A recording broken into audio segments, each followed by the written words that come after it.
ജർമ്മനിയിലെ LGT ബാങ്കിൽ നിക്ഷേപമുള്ള ഇന്ത്യക്കാരുടെ പേരുകൾ കേന്ദ്ര സർക്കാർ സുപ്രീം കോടതിയിൽ സമർപ്പിച്ചിരുന്നു.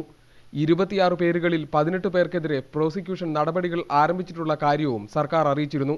ഈ സാഹചര്യത്തിലാണ് സുപ്രീം കോടതി അന്വേഷണ സംഘത്തെ വിപുലീകരിച്ചത്. മുൻ സുപ്രീം കോടതി ജഡ്ജി MB പാഷയാണ് സംഘത്തിന്റെ തലവൻ. നിലവിൽ പ്രത്യേക അന്വേഷണ സംഘത്തിന്റെ ഉപാധ്യക്ഷനായിരുന്നു ഷാ. അരിജിത് പാസായതിനെ സംഘത്തിന്റെ ഉപാധ്യക്ഷനായും നിയോഗിച്ചു. വിദേശത്തുള്ള കള്ളപ്പണ നിക്ഷേപം എത്രത്തോളമുണ്ടെന്നും ആർക്കൊക്കെയാണ് നിക്ഷേപമുള്ളതെന്നും നിക്ഷേപം എങ്ങനെ ഇന്ത്യയിലെത്തിക്കാമെന്നും അന്വേഷണ സംഘം പരിശോധിക്കണം.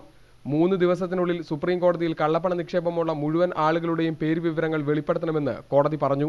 ഹർജിക്കാരനായ രാംജത്ത് മലാനിക്ക് ഇക്കാര്യങ്ങൾ കൈമാറണം. 2008-ൽ കള്ളപ്പണ നിക്ഷേപമുള്ളവരുടെ പേരുകൾ കേന്ദ്ര സർക്കാരിന് ലഭിച്ചിരുന്നു. എന്നാൽ വിവരങ്ങൾ കൈമാറിയത് സുപ്രീം കോടതി ഇടപെട്ടതിനെ തുടർന്നാണ്. മുദ്രവെച്ച കവറിൽ ഹർജിക്കാരന് പേരുവിവരങ്ങൾ നൽകാനാണ് കോടതി നിർദ്ദേശമെങ്കിലും അതിനുശേഷം ഈ വിവരങ്ങൾ പുറത്തുവരുമെന്ന് കരുതാം. മീഡിയ 1 ഡൽഹി.